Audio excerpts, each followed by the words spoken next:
ngayon sa metro ni Mayor. May lalakarin kami. Today is this is the day. This is it, mga kamayora. Ang aking inaabangan, ang aking pinakaiintay na araw. Si Mayor naghahanap na napupuntahan kasi kami. Magme-metro kami. Since lagi kaming sanay sa lakad at bihira kami mag-metro. Ito. Mag-google siya. Mag-google siya. Ayun. Ino-google niya yung pupuntahan namin. Sasakay na kami ng train. Ang ingay. Ang ingay-ingay sa loob. Ayan mga kamayora. Pupunta tayo doon sa Atocha.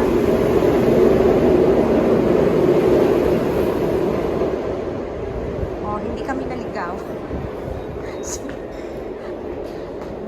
Punta tayo. Ayan. Labas kami ng metro. Salida is meaning ayaw mo makapakita. Exit mga kamayora. Salida meaning exit.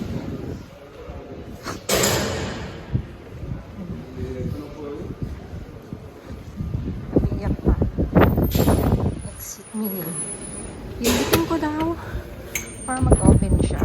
Ba't mo tinulak? Open nga.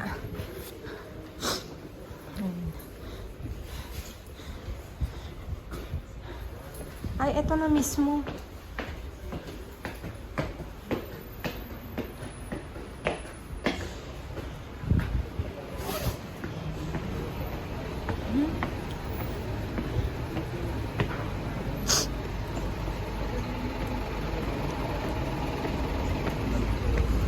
Doon.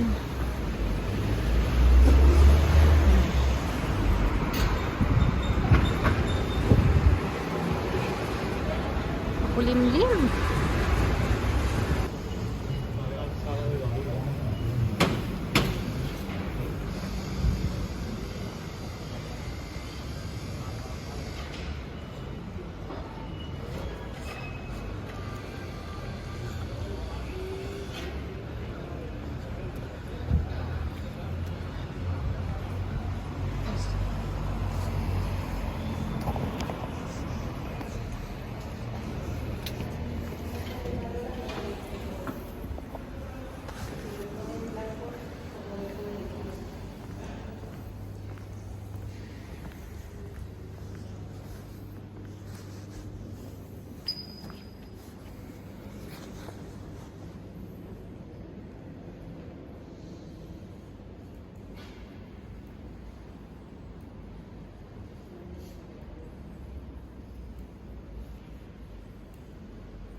Nag-change kami ng metro mga kamayora. Pupunta kami sa Line 4. Line 4. Grabe yung kamay ko kulubot na mga kamayora. Sa dami ng hindi na ako kailangan talaga hawak kamay ngayon. Hawak kamay sa metro. Ayan, pumunta muna kami sa Line 4 mga kamayora, going to Alfonso 13. Dito ako pupunta. Dito kami pupunta. Ngayon kami ng metro. Lumaan natin.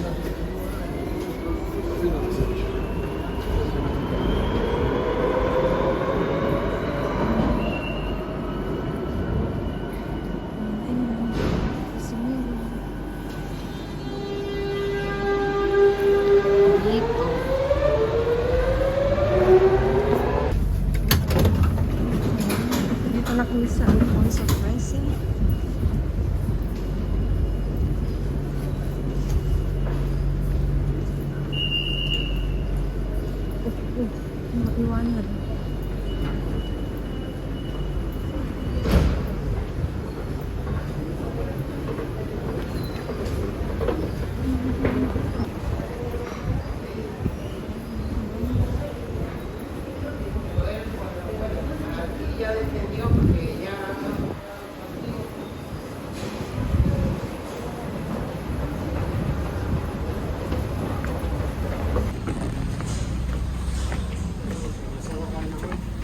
Oh, look at the sky. Sa Alfonso 13. Saan ka dadaan? Dito ba yun? Umipit lang tayo. Ha? Umipit pa lang yun.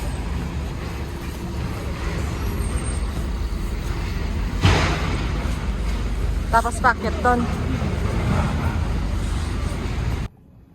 Naghihintay kami mga kamayora. Dito.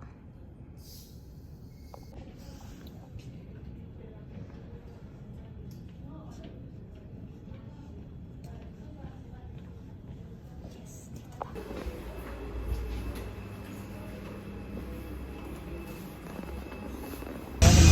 Ayan mga kamayora, pauwi na kami at natapos ko ang prehura mga kamayora. Hiya!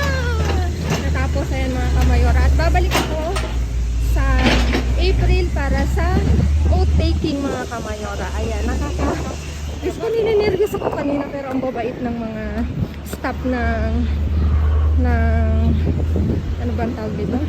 Dun sa government office dito sa Madrid. Ang babait nila. Saludo ako sa inyo sa pag-a-assist. Ayan.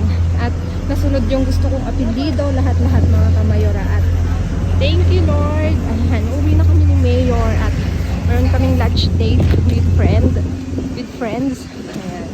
Balitaan ko kayo again sa aking oath taking.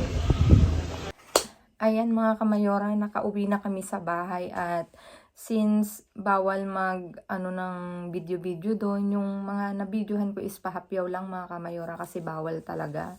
Ang explain ko sa inyo yung prehorar, which is sinagmit ko doon yung may pinilapan kasi akong papel doon ng yung prehorar is bibigyan kanila ng ng birth certificate yun mga kamayora.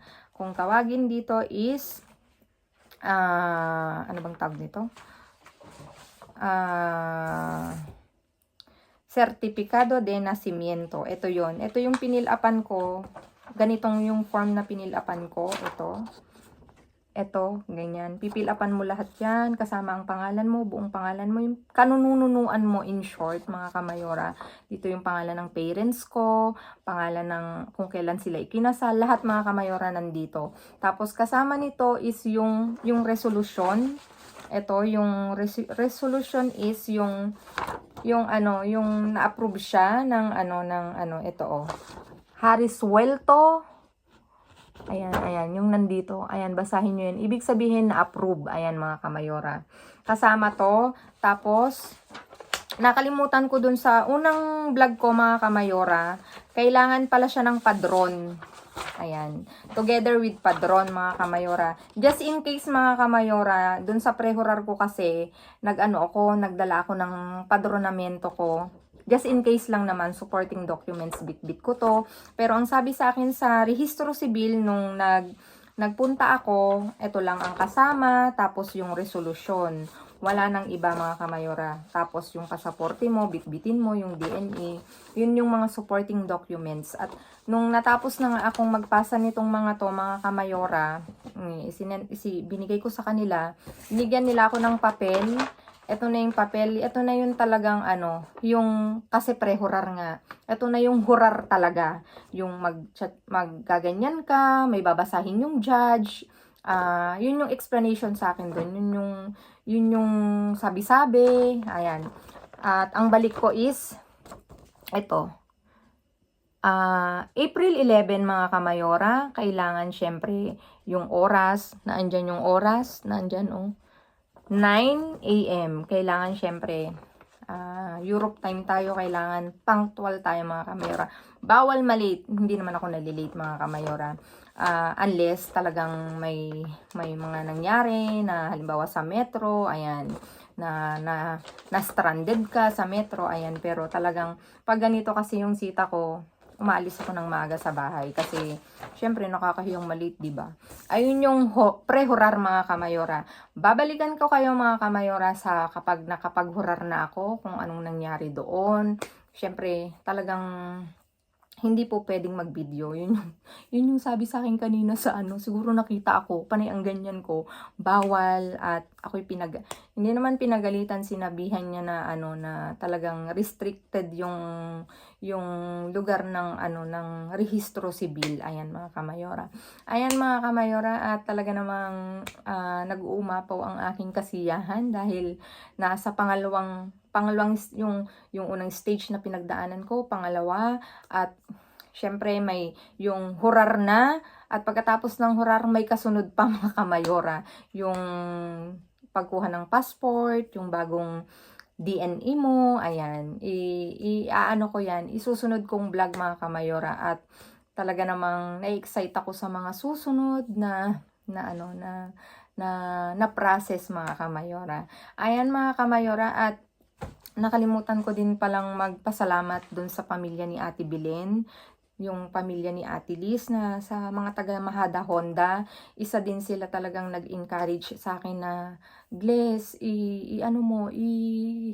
i-pursue mo yan, kaya mo yan. Alam mo, wala akong narinig na negative sa kanila. Yan sila yung mga tumulong sa akin, yung mga anak ni Ate Belen, si Pau at saka si Raven, ayan, si Ate Liz, talagang ginaid nila ako kung ano yung mangyayari. Alam niyo, sa totoo, talagang in-inspire nila ako ha.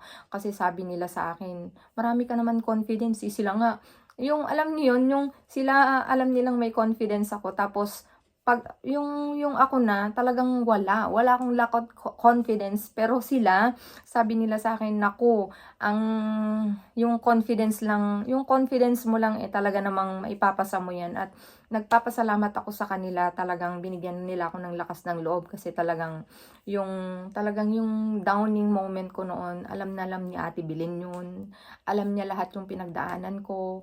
At pati si Nanay Annalyn na taga London, ayan, kay Nanay Annalyn, thank you sa iyong prayers, sa iyong guidance, sa lahat ng mga